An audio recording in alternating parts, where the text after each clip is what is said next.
I, 21 male, got a friend request from my dead ex-girlfriend, 21 female.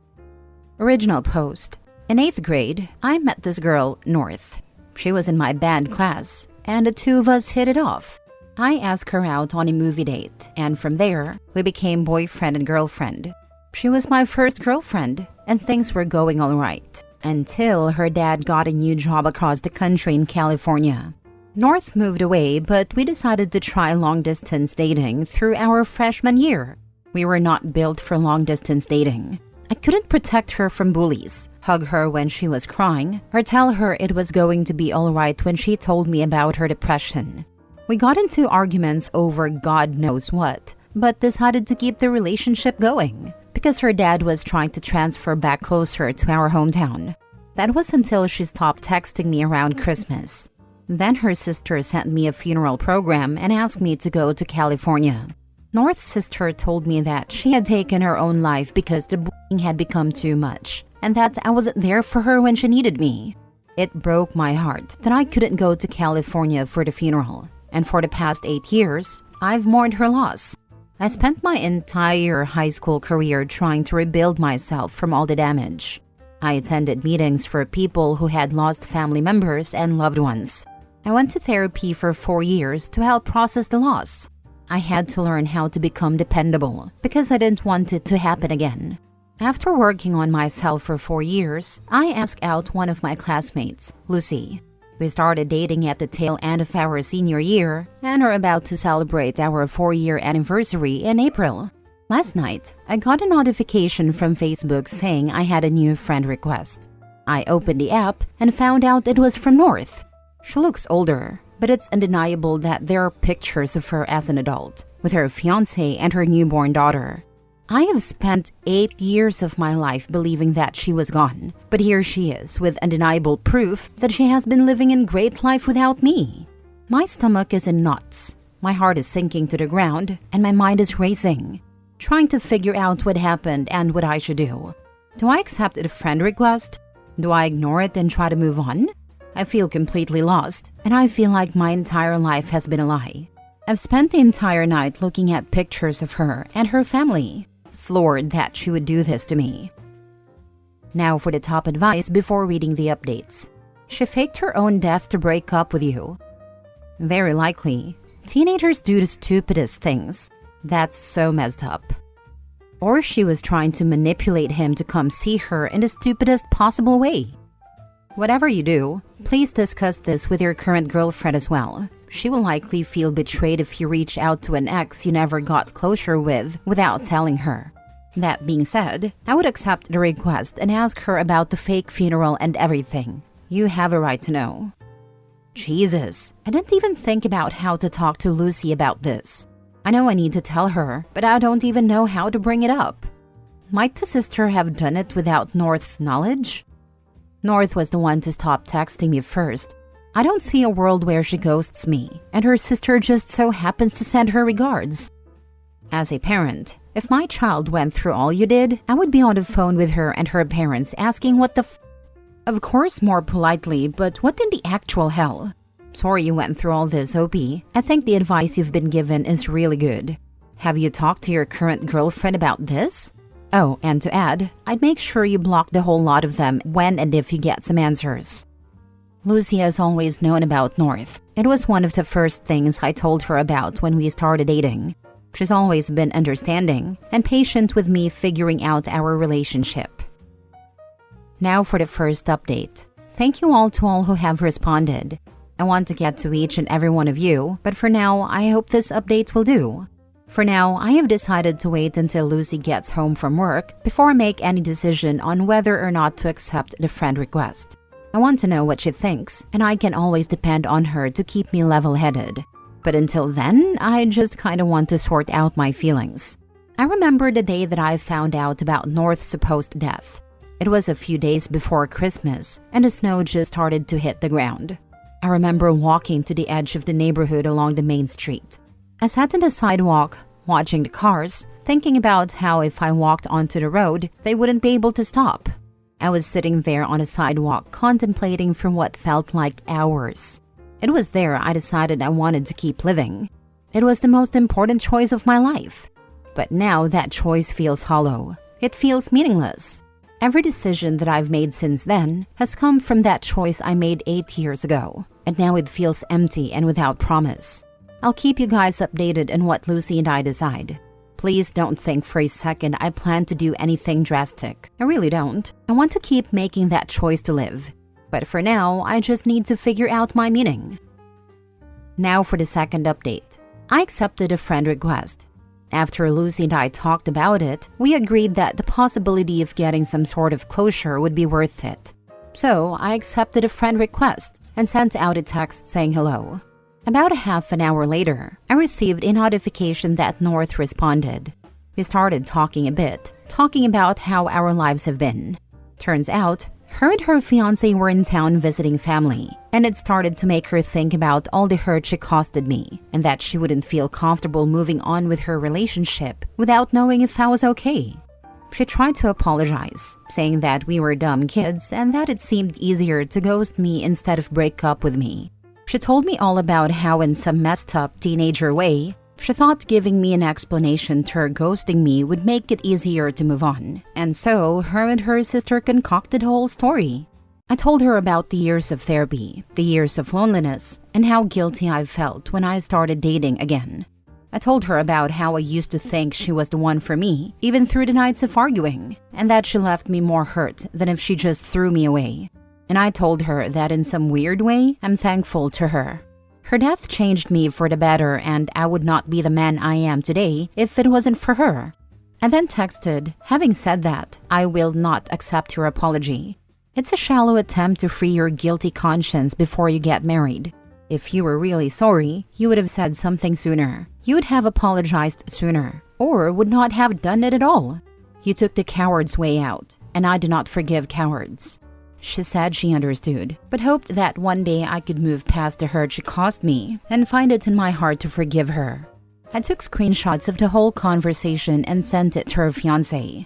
I don't know if he knows the story between me and her, but now he can have enough of an idea that they can start that conversation. I hope they figure out how to move past it. After all, they look very happy together, and the mistakes of a teenager should not affect her current life.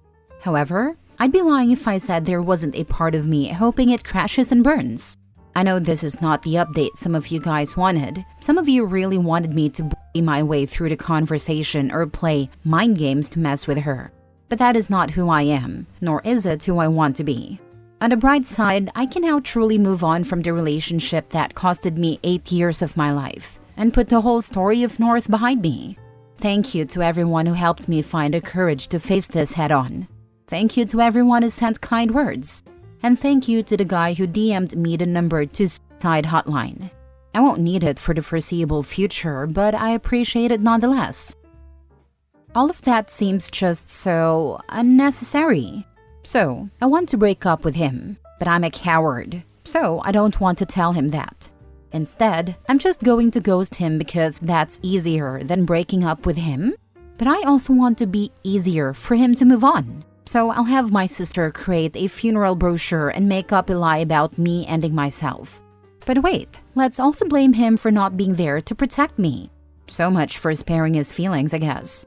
Oh, and let's not forget, I'm going to invite him to my non-existent funeral. Phew, thank God he didn't try to come to it at all. That would have been really awkward. I really want to know what their plan was, if he suddenly was able to come to the funeral. Honestly, judging by the ability of the teens I know to anticipate for consequences of their actions, I'm going to say with some confidence, there was no plan. Wow, what a crappy thing to do. Especially blaming OP for her death. Saying that without him there, she couldn't handle living. That's just awful. North and her sister are despicable. Yeah, I don't see in what world there was a well-meaning logic there. Faking her death, okay, extreme conflict avoidance, yada yada, but going, she ended herself because you didn't take good enough care of her, that's practically a murder attempt. And I also want to know what kind of sister would go along with such a crappy plan. If I had proposed something like this to my sister as a way to break up with my partner, she would have smacked me upside the head and told on me at that age. And at my current age, should probably just tell my partner to break up with me. LMAO. Unfortunately, I do know someone immature enough to do this. They had an extremely poor upbringing and are constantly finding the love of their life every 6 months or so. They choose to not find a job, so they have lots of free time to make stuff up. Next story. Cheating girlfriend in a coma. For context, I'm male 28 and my girlfriend is 26. This all happened around the end of 2023, so I was 26 and she was 24. My girlfriend struggled with eating disorders for a long time. She would have months where she ate well and then all of a sudden revert back to old patterns. Around this time, she was starving herself. Because of this, she ended up passing out, and due to some pretty incompetent paramedics, she suffered a stroke and went into a coma. She has since woken up, but now has locked-in syndrome and can only move her eyes. A couple of months after she went into a coma, her brother came to me and told me that, in the weeks leading up to it, a guy had been regularly visiting her apartment and sometimes sleeping over. Obviously, this was crushing to hear. I couldn't even confront her about it. When I was alone with her, I used her thumb to unlock her phone and found texts confirming that she had been having sex with this guy, as well as a couple of other random hookups. I asked her brother for a favor, to tell the family that we had broken up before the coma, so I wouldn't seem like a complete a-hole for leaving her like this. He agreed, and I haven't been back to visit her since. I pray for her recovery. No one deserves to suffer through something like that.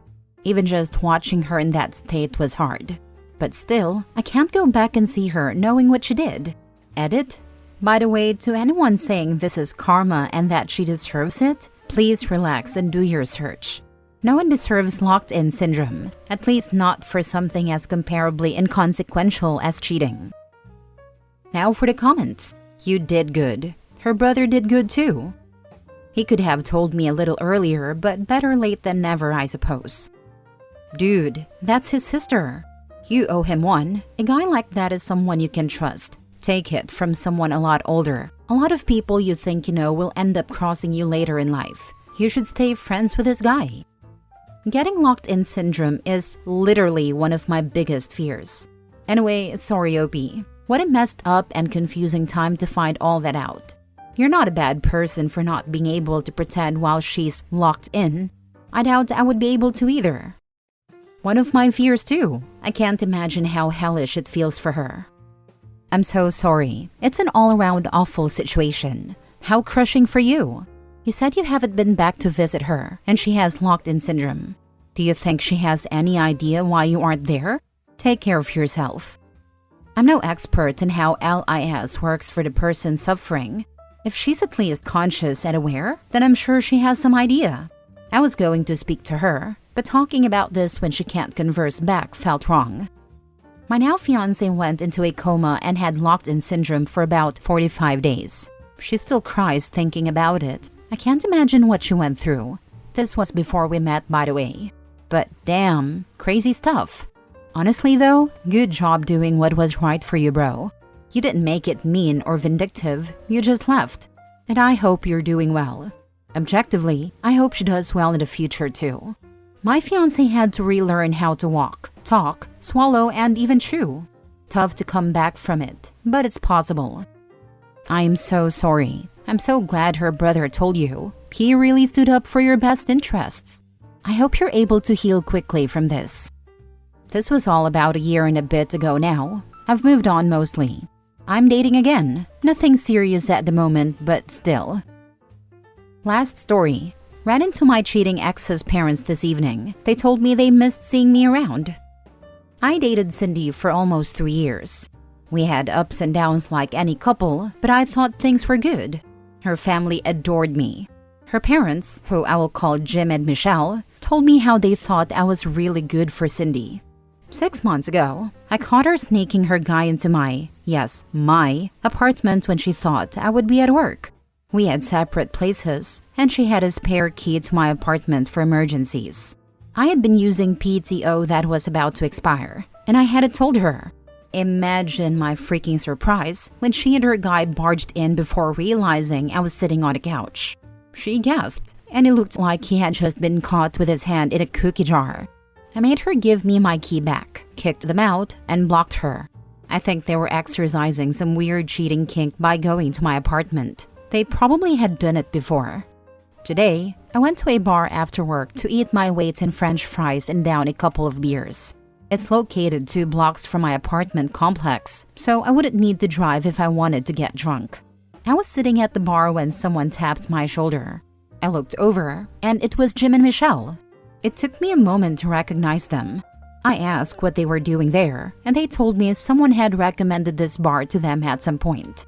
It was probably me months ago, so they wanted to check it out. They invited me to their table, and I figured, why the hell not? We talked about work, and they asked how my mom was doing. I think we all knew the conversation would eventually turn to Cindy, and then her mom spilled the beans. She's now in a relationship with the guy she was cheating on me with. Jim and Michelle absolutely despise him. He's rude, crass, and makes for a poor dinner guest. He's overly affectionate and possessive of Cindy. At Christmas, he drunkenly hit on Cindy's aunt, Jim's sister, and made things uncomfortable. Cindy has forbidden her parents and their extended family from asking about me or questioning why she left me for a fratty craphead. Her parents feel immensely disappointed in her and told me that I was always such a big help with family and family gatherings. They were even nice enough to cover my tab. I just got home a few minutes ago, and I feel better than I have in a long time. I suppose this is what winning a breakup feels like, which I acknowledge is petty, but what the hell? Nothing better than this feeling. You did nothing wrong, and they have a stupid daughter. I hope you find a worthy person who values you because you deserve it. I feel bad for the parents, and by extension, the family, because they have to watch their daughter stand by a stupid decision just because she's too proud to admit she messed up. And to a very, very small degree, I feel bad for the daughter. If he's this bad to her own family, I can only imagine how he is behind closed doors. It sounds like she's staying with him because that's the only way she can justify what she did to Opie. That said, she chose all of this, and I feel no sympathy for the life she's chosen. Absolutely sucks. Sorry that happened.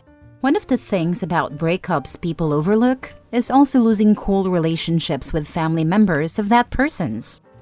Her parents and her family are lovely people, and I did miss them. They were always a good hang. Did you tell them why you broke up? They knew. It's likely one of the reasons they hate their daughter's new boyfriend and why they feel disappointed in her.